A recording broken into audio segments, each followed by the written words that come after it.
يا شباب، الفيديو ده لو انت مش فارق معاك ثانوية عامة، مش فارق معاك تجيب مجموع، اقفل الفيديو ده وروح شوف اي فيديو تاني او شوف الحاجة اللي انت بتعملها. معلش ده مش هوك او اللهجة اللي انا بكلمك بيها، فهي لهجة تحسها وحشة شوية. بس تعال اقول لك حاجة انا ما اتمناش انها تحصل معاك. اول حاجة ما اتمناش انك تتفرج على الفيديو ده واحنا في شهر 2 او 3. تخيل يجي شهر 2 او 3 وانت لسه تايه او انت مراكم او انت لسه. تخيل انت مراكمه دلوقتي ده بقى كتير وبقيت وصلت لشهر 2 و3. اول حاجة انا اسف لو في صوت هوا او كده، تمام؟ بس انا عايز اوصل لك كذا حاجة نفهمهم مع بعض ونقفل الفيديو. تعالى نعدل بس الكاميرا شوية. الفيديو اصلا انا كنت بذاكر، انا قفلت المذاكرة وقلت اتكلم معاكم ونتفق على حاجة مهمة جدا. اول حاجة مش عايزك تتفرج على اي فيديو مكتوب فيه خطة وتعالى اعمل لك خطة وجدول وكده. بص، انا عايز منك تجيب او تجيبي ورقه، تمام؟ ورقه بيضه، تمام. اول حاجه هنكتبها كده مع بعض ونتفق عليها. انا عايزك تقعد قاعده جد مع نفسك او قاعده جد مع نفسك.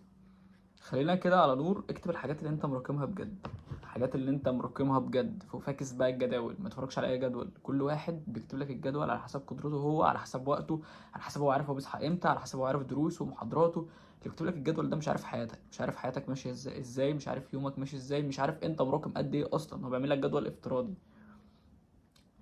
وما تدفعش فلوس لحد عشان يعمل لك جدول. انت مش عيل صغير او انت مش عيله صغيره. معلش لو انا متعصب شويه، بس عشان احنا دلوقتي في شهر 12 مش عايزك تتفرج على الفيديو ده وانت في شهر 2 او 3. صدقني مش هتبقى احسن حاجه وانت بتتفرج على الفيديو ده في شهر 2 او 3. تمام؟ يبقى اول حاجه تجيبي ورقه او تجيب ورقه تكتب فيها الحاجات اللي انت مراكمها. قاعده جد مع نفسك، مش حد هيحاسبك. انت لو حاسبتش نفسك محدش هيحاسبك دلوقتي. تمام؟ تكتب الحاجات اللي انت مراكمها بجد او تكتبي الحاجات اللي انت مراكمها بجد. دلوقتي الحاجات اللي انت مراكمها مش بس اللي انت مفتحتهاش، في حاجات تانية هفهمها لك. بص، في حاجات كانت انت اخدتها في اول السنة وانت فاكر انك انت تمام فيها. بس هل لو ما ذاكرتهاش دلوقتي وانا اديت لك حاجة، مثلا نفترض لو هي كانت مادة فيزياء، لو انا جبت لك دلوقتي حاجة من باب، لو افترض لو انت كنت خلصت الباب الاول، وانت اكيد خلصت الباب الاول، جبت لك مثلا من كشوف مثلا حاجة واديتك مسألة عليها. انا بنفترض لو انت اديتها لك من غير ما تذاكر وما عرفتش تحل عليها، يبقى انت كده الحاجه دي محتاج انك تراجع تذاكر عليها. ترجع تذاكر عليها، يبقى كده المتراكم حاجات انت اصلا ما فتحتهاش، وفي حاجات انت ما تقدرش لسه تحل عليها وعايز تسترجعها، اكتبها في الجدول ده برضه. وهكذا في كل المواد. بعد ما كتبت جدولك ده، قلت لك في الفيديو اللي فات تلزقه قدامك، تلزق ده قدامك. ده الحاجه اللي انت مراكمها في كل المواد، وتعمل جنبها زي مربع بسيط صغير كده عشان لما تخلصها تعمل علامه صح جنبها. تمام؟ الجدول الكبير ده ممكن يعقدك نفسيا ويخليك اللي هو ما تذاكرش. تمام؟ فالحاجة عشان تعرف تذاكر وتعرف تنجز، تعمل برضو ورقة صغيرة كل يوم قد دي كده، تمام؟ تكتب فيها المحاضرات اللي انت هتخلصها النهارده وعلى حسب وقتك برضو. مثلا انت عندك محاضرات تتفرج عليها ساعتين او 3 او 4 او 5، ده ما يعتبرش مذاكرة. معلش على الصوت. ده ما يعتبرش مذاكرة لانك تتفرج على المحاضرة. قلنا بنتفرج على المحاضرة بنكتب منها الحاجات المهمة. الحاجات المهمة دي لما نيجي نذاكرها والوقت اللي احنا بنحل فيه هو ده الوقت الفعلي اللي انت بتذاكر فيه. لكن انك تتفرج على المحاضرة ده مش وقت مذاكرة. تمام؟ فبتحط في الجدول اللي انا قلت لك عليه وقت المذاكره بتاعتك، تمام، كوقت اللي انت هتتفرج عليه. وتنظم بقى وقتك، اللي هو انا هخلص مثلا محاضره النهارده، نفترض مثلا محاضره فيزياء، محاضره كيمياء، نفترض انا بديكوا كلها حاجات بفترضها، تمام؟ انجليش مثلا، وهحل مثلا كيمياء ايا كان. ده الديدلاين بتاعك اللي انا هخلصهم النهارده. تمام؟ اخر النهار تشوف انت عملت ايه وتعمل صح الحاجات اللي انت خلصتها، او تعمل صح بعد كل حاجه انت بتخلصها. تمام؟ الحاجات دي الورقه دي بعد ما تاخدها ما تقطعهاش، اقفلها وحطها في اي حاجه عندك. تمام؟ حطها في اي مثلا علبه صغيره. انا لو معايا علبه هنا كنت وريتك، يعني علبه صغيره كده. هقول لك ليه. فاكر لما قلت لك من شويه في حاجات انت بتنساها؟ انا عايزك بعد كل فتره كده لو ساعه او 2 تطلع اي ورقه عشوائيه من الحاجه اللي انت كنت خلصتها دي، وهتلاقي مكتوب جنبها حل مثلا على كرشوف. تروح فاتح عشوائي كده على طول على كرشوف وتبدا تحل فيه. لو قدرت تحل يبقى انت كده تمام، واللي انا بقوله لك ده مشى معاك وتحفه. فانا شايف انها حاجه حلوه وهتفيدك لانها بترجع لك الذاكره.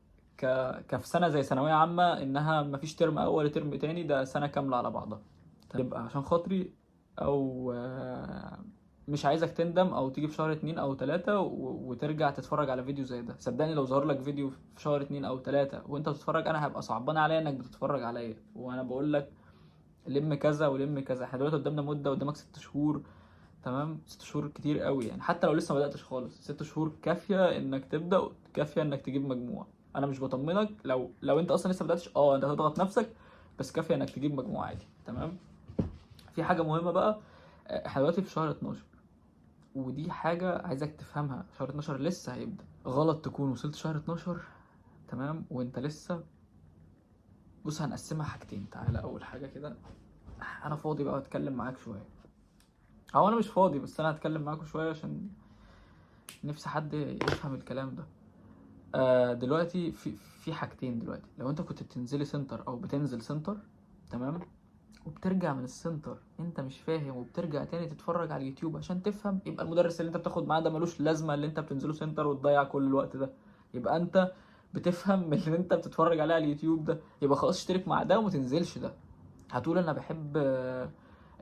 بحب دايما اكون المدرس قدامي وتفاعل وكده. هقول لك ما انت مش مستفاد، انت بتضيع وقتك، انت ما استفدتش اي حاجه، انت مش فاهم ومش عارف تحل. ما دام انت مش فاهم او مش فاهمه او مش عارفين تحلوا، يبقى ده ملوش لازمه وبخليني مع واحد بس. تمام. ده بالنسبه لو انت سنتر.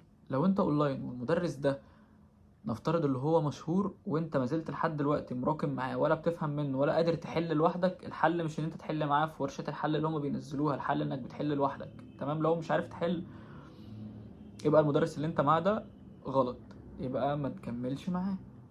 تمام. انا مش عايزك تندم كمان شهرين 3 وتيجي تفتكر بقى المدرس ده انا مش فاهم منه ومش عارف امشي معاه غلط.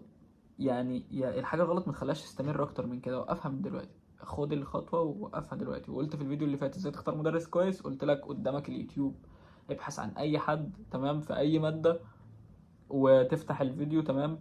عجبك الشرح، اوكي، فهمت منه، مش معنى انك فهمت المحاضره لا، انا عايزك تروح تحل لوحدك. قدرت تحل لوحدك بعد ما فتحت المحاضره بتاعت البني ادم ده وفهمت منه، قدرت تحل لوحدك، بس انت كده ممتاز، ده كمل معاه. نصيحه بقولها لك كل فيديو، تمام، بلاش فيديوهات تحفيز. فيديوهات التحفيز مش بتديك غير دوبامين لمده ربع ساعه. بلاش تكون مع مدرسين بتعمل لك مونتاج الحلقة بتبقى 6 ساعات منها 3 ساعات ولا ساعتين شغل ما العفوية والمونتاج واللقطات عشان تنزل على تيك توك وحاجات من دي. بلاش تبقى مدرس من ده يا ابني، ما فيش اي حاجة من دي هتفيدك. هو انا عايزك تكبر، انت 18 سنة. يعني ايه 18 سنة وفرحان بمدرس فاهم الترندات وفاهم الحاجات بتاعت التيك توك؟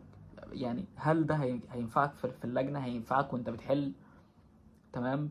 مدرس مثلا تلاقيه بيقول لك مش عارف ايه، لا ما تصورش، ما تنزلش الحته دي، اصل مش عارف ايه، ويطلب اكل هو في الفيديو. الحاجات دي بتاثر على عقلك اصلا وانت بتلخبطك، لان عقلنا في العادي هو مثلا، عارف لما بتكون مركز في حاجه وفجاه بتتشتت، التشتيت ده بيخليك كأن التلت ساعه اللي كانت قبل الكلام ده راحت، او نص ساعه راحت، اللي انت حاجات انت كنت مسيستمها في دماغك، فتضطر تعيد. تضييع وقت تضييع وقت تضييع وقت. فالمدرسين اللي بتهتم بالمونتاج والشو واللقطه والحاجات دي فاكس مش هتفيدك، صدقني قسما بالله ما هتفيدك. وهتلاقي ال 30 من 60 في النهايه بتتصل بك.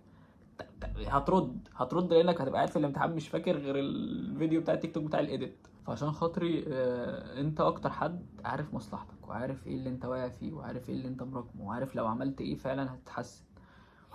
فعشان خاطري الحاجات اللي هي بتدور في عقلك دلوقتي وانت بتتفرج قوم اعملها، مش هتخسر حاجه يا عم. يعني النهارده 1/12، معرفش الفيديو ده انا هنزله امتى. تمام. بس عايزك اللي هو انت اكتر حد فاهم نفسك، فما تخليش حد يقنعك اللي هو اللي هيفهمك نفسك وهياخد منك فلوس عشان يعمل لك ده. انت عاقل وعارف ايه اللي عليك، ولو عملت ده هتبقى كويس. صدقني كل واحد عارف هو ايه اللي هو مراكمه وايه اللي واقع منه. التوهان، انا عارف ان التوهان ده وحش. عايزك توصل شهر زي 2 و3 وانت لسه تايه، لان وقتها التوهان ده هيزيد قوي. انا مش بخوفك، انا بعرفك حاجه ممكن تحصل بعد شهرين 3. انت لسه قدامك الفرصه شهرين 3 دول تلم فيهم حاجات كتير قوي. توصل شهر زي 2 و3 وانت لسه تايه، تخيل حجم التراكمات اللي عليك. تخيل هتوقع بقى، تبدا توقع خالص، انت فقدت الامل وهتخش على فيديوهات كتير زي الفيديو اللي انا بعمله لك ده، وناس كتير هتوجع دماغك وهتضيع وقت، لان في ان وقتك ده مش سهل. مش بالسهل ان انت تضيعه على حاجه مش هتفيدك. فعشان كده لو انا مش طالع اقول لك حاجه فعلا هتفيدك، انا مش هفتح الكاميرا واقول لك حاجه. بس لو ما بداتش مفيش فرصه تانية. هو ابدا من دلوقتي، احنا في شهر 12، عايز ايه تاني؟ وبس. اعتقد باذن الله الفيديو ده يكون كافي شويه. لو عايزين اي حاجه اكتبوها تحت في الكومنتات وانا ممكن اتكلم عنها. انا بس اللي خلاني اطلع اتكلم دلوقتي ان انا وانا بقلب على السوشيال ميديا لقيت في ناس لسه محتاره في مدرسين ولسه بيختار، وبلاقي معلش في فئه منكم صغيره عقلها لسه، قصدي صغير، هي مش صغيره، عقلها لسه صغير، ولسه عايشين في جو انا باخد مع مستر مش عارف مين والمستر ده جامد وي.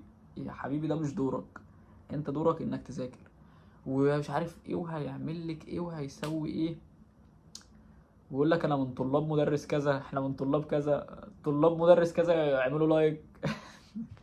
يا جدعان انتوا ايه يعني؟ معلش انا بستحرم الفلوس اللي ابوك بيديها لك وانت تبقى قاعد شغال لي على الفيسبوك واليوتيوب في كومنتات احنا طلاب مدرس كذا. اللي من طلاب مدرس كذا يثبت نفسه بلايك. يعني بذمتك مش عارف. كفايه كده عشان الفيديو طول، ولو عجبكم الفيديو اعملوا لايك وسبسكرايب، او اعملوا لايك بس عشان في ناس تانية تشوفه. لو مش عايز تعمل سبسكرايب ما تعملش، يعني ما تعملش اي حاجه، انا كده كده ولا انا مستفاد، اهم حاجه تكون انت مستفاد وبس. فلو عجبك الفيديو بس اعمل لايك عشان الفيديو يروح لناس تانية. مش عايز تعمل لايك، مش عايز تعمل سبسكرايب، ما تعملش اي حاجه، المهم تكون استفدت اي حاجه وتقوم تذاكر، وربنا يوفقكم وتوصلوا كل اللي انتوا عاوزينه. اشوفكم فيديوهات تانية كتير جايه، وسلام.